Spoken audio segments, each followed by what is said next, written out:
শ্রদ্ধেয় দর্শক মণ্ডলী, বাসিরাম ব্লগের পক্ষ থেকে সমস্ত বন্ধুগণ, সমস্ত দর্শক মণ্ডলীকে আন্তরিক অভিনন্দন এবং শুভেচ্ছা জানিয়ে ব্লগ শুরু করছে।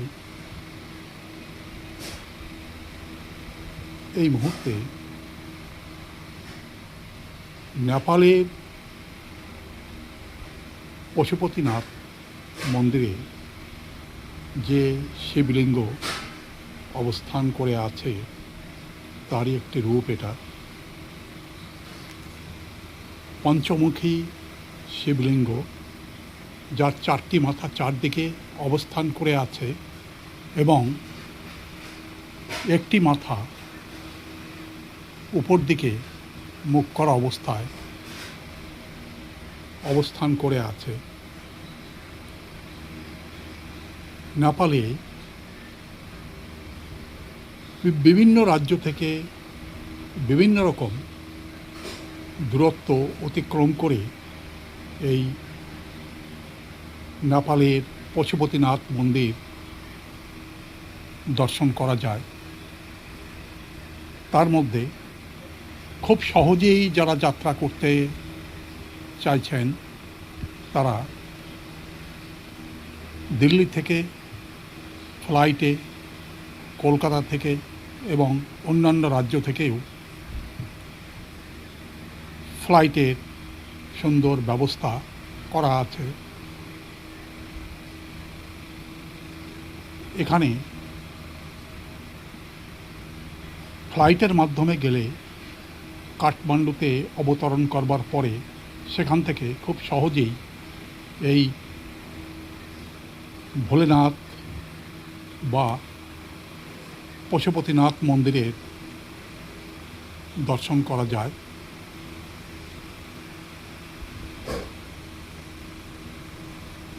প্রতিদিন এখানে লক্ষ লক্ষ ভক্তবৃন্দ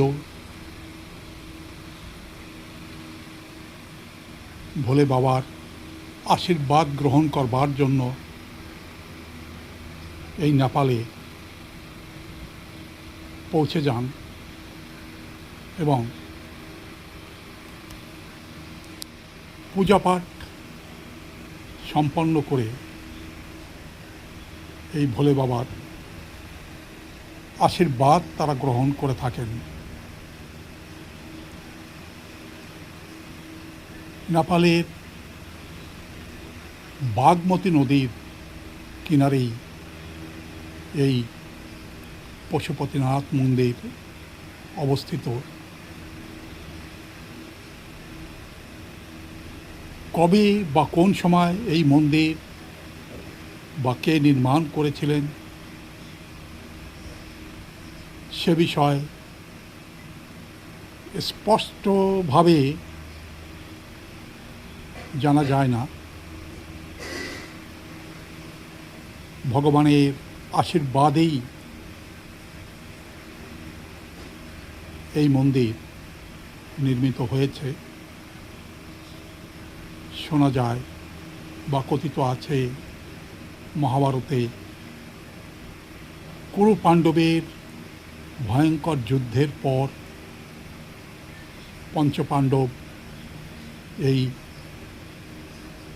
নেপালের পশুপতিনাথ মন্দিরে ভোলে বাবার দর্শন লাভের জন্য এসেছিলেন। কারণ সেই কুরুক্ষেত্রের ভয়ঙ্কর যুদ্ধের পর তারা ভোলে বাবার আশীর্বাদের মাধ্যমে তাদের পাপ মোচন করবার জন্যই এখানে পশুপতিনাথ মন্দিরে এসে ভোলে বাবার দর্শন প্রাপ্ত হয়েছিল এবং ভগবানের আশীর্বাদ গ্রহণ করে তারা এখান থেকে তাদের গন্তব্যে যাত্রা করেছিলেন, এমনই সুন্দর উল্লেখ সেই মহাভারতে পাওয়া যায়। সেখানে দেখা যায় বেশ কিছুক্ষণ এই পশুপতিনাথ মন্দিরকে কেন্দ্র করে শুটিং হয়েছিল এবং বাইরের বেশ কিছু অংশ আমরা দেখতে পাই। এছাড়া ভারতবর্ষ তথা ভারতবর্ষের বাইরে থেকেও বহু পর্যটক যারা নেপালে বেড়াতে যান তারা অবশ্যই একবার এই পশুপতিনাথ মন্দির দর্শন করে তবেই নেপাল থেকে প্রস্থান করেন। এখানে সহজেই পূজাপাঠ সম্পন্ন করে ভগবানের আশীর্বাদ লাভ করা যায়।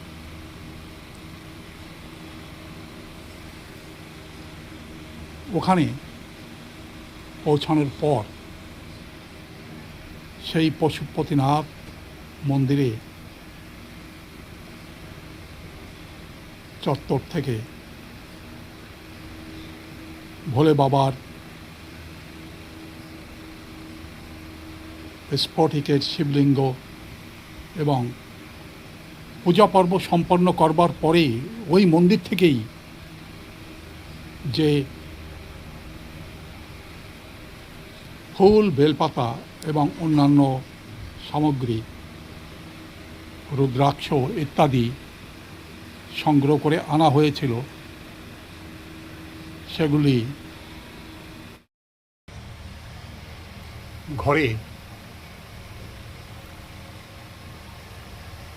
ঠিক পূজার মন্দিরেই সাজিয়ে রেখে পূজাপাঠ সম্পন্ন করা হয়েছে। এই রুদ্রাক্ষ সেই পশুপতিনাথ মন্দির থেকেই সংগ্রহ করা হয়েছে এবং এখানে যে ফুল, বেলপাতা পূজাপাঠ সম্পন্ন করবার পরে সেই পশুপতিনাথ মন্দির থেকেই ওখানকার পূজারী হাতে দিয়েছিল বিশেষভাবে ঘরে এসে পূজাপাঠ সম্পন্ন করবার জন্য। কথিত আছে তার কৃপা না হলে বা তার ডাক না আসলে পরে ওখানে সহজে পৌঁছানো যায় না। তো সেখান থেকে এই স্ফটিকের শিবলিঙ্গ এবং রুদ্রাক্ষ, ফুল, বেলপাতা সব কিছুই ওখান থেকে সংগ্রহ করে নিয়ে আসা হয়েছে এবং পূজা পাঠের মাধ্যমে এখানে স্থাপন করা হয়েছে।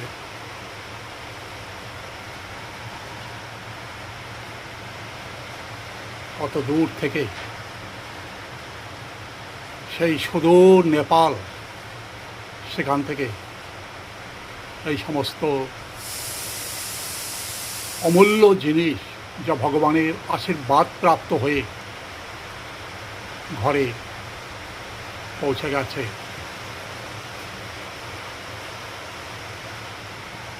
ভোলে বাবা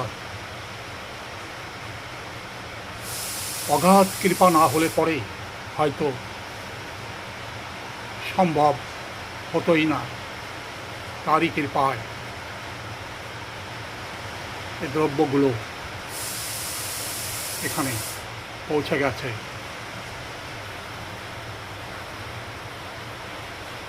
সবসময় তাই মনে হয় ভোলে বাবা বা পশুপতিনাথ সব জায়গায় বিরাজমান হয়ে আছে। সেই 1915 সালে নেপালে ভয়ঙ্কর ভূমিকম্পে নেপালের বিভিন্ন স্থান ধ্বংসপ্রাপ্ত হয়ে গিয়েছিল। বহু বিল্ডিং মাটির সাথে মিশে গিয়েছিল, কিন্তু ভোলে বাবার কৃপায় পশুপতিনাথ মন্দির অটুট অবস্থায় শুরু থেকে যেমন দাঁড়িয়েছিল আজও তেমনিভাবেই দাঁড়িয়ে আছে। তার কোনো রকম ক্ষতি হয়নি, এখনো পর্যন্ত ঠিক তেমনিভাবেই দাঁড়িয়ে আছে এবং প্রতিদিন লক্ষ লক্ষ মানুষ সেখানে গিয়ে পুজো দিয়ে আসেন এবং মন্দির চত্বরে আরও বেশ কিছু মন্দির অবস্থান করে আছে, সেখানেও লোকজন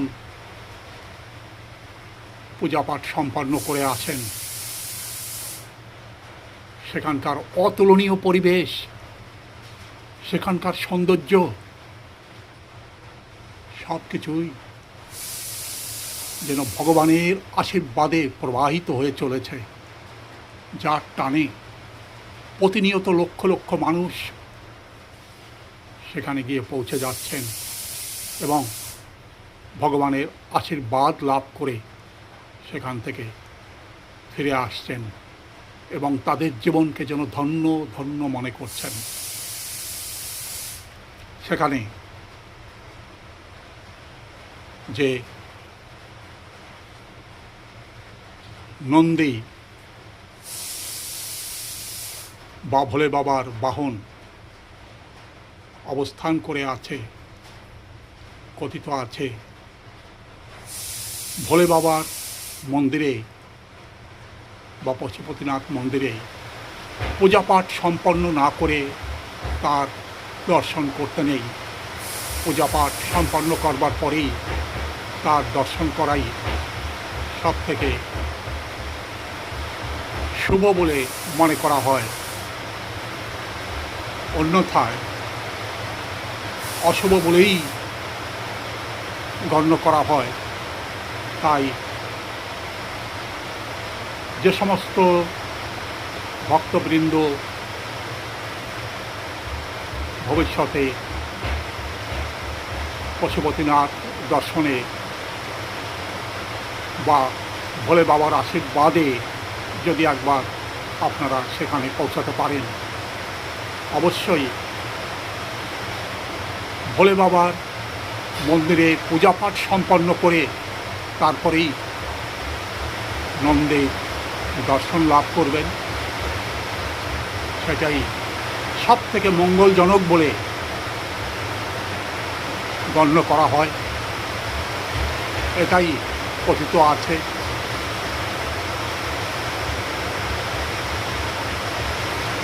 পঞ্চপাণ্ডব অজ্ঞাতবাসের সময় এই নেপাল রাজ্যেই তখন বিরাট রাজার দেশ বলে অভিহিত ছিল। তারা এখানে এসে 1 বছর বসবাস করে গেছেন বা আত্মগোপন করে গেছেন। তাই নেপালের গুরুত্ব পৌরাণিকভাবেও অপরিসীমভাবে রয়ে গেছে। কেবলমাত্র সেখানকার সৌন্দর্য নয়, পৌরাণিকভাবেও এই নেপালের গুরুত্ব অত্যন্ত গুরুত্বপূর্ণ বলে মনে করা হয়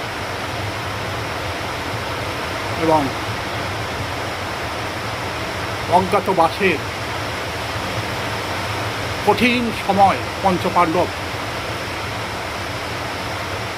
এই নেপালেই নাকি অতিবাহিত করে গেছেন বলে কথিত আছে, যার জন্য সেই সময় কেউই তাদের খুঁজে বের করতে পারেননি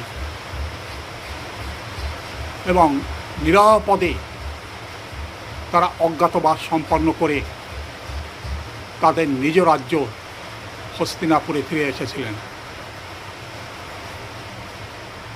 ভগবান বুদ্ধের জন্মস্থান এই নেপালের কপিলাবস্তু নামক স্থানেই। তাই নেপাল এই যে দেশ, পৌরাণিকভাবেও এর গুরুত্ব হয়ে গেছে অপরিসীমভাবে।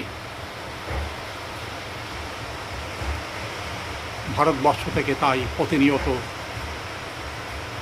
বিভিন্ন রাজ্য থেকে বাস, প্রাইভেট কার ইত্যাদি প্রতিদিনই নেপালের উদ্দেশ্যে যাত্রা করছে। স্পেশালি ভোলে বাবার দর্শন লাভের জন্যই, কারণ যে সমস্ত পর্যটক বা যে সমস্ত মানুষই সেখানে বেড়াতে যান, অন্তত একবার বাগমতীর তীরে, বাগমতী নদীর তীরে পশুপতিনাথ মন্দিরের দর্শন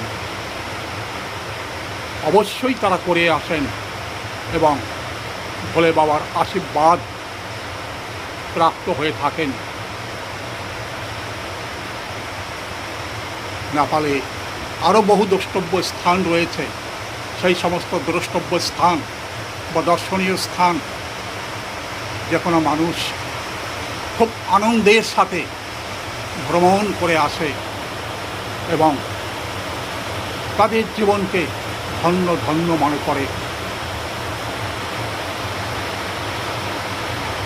অবশেষে